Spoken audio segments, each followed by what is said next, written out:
The first time I tried to open a bank account in France, I honestly thought I was being punked.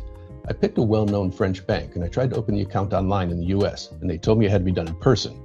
I had already had a work trip planned in Paris, so I gathered everything they asked for: documents, paperwork, even a letter from a friend with a French address saying that I would stay with him until I found an apartment. At that point, I thought, okay, I got this. So I go to the branch near my hotel in Paris, and they tell me, you need to go to the branch in the town where your friend lives, which happens to be just outside of Paris. So I go there, and they tell me, no, you need to go to the international branch in Paris.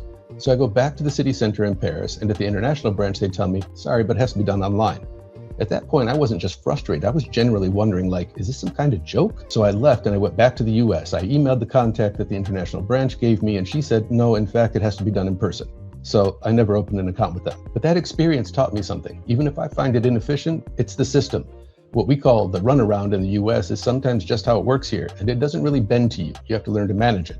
So I learned pretty quickly. Ask more questions up front, get more clarity than you think you need, and always jot down the names of people you talk to, even if you can't spell it correctly, because otherwise you can spend a lot of time going in circles.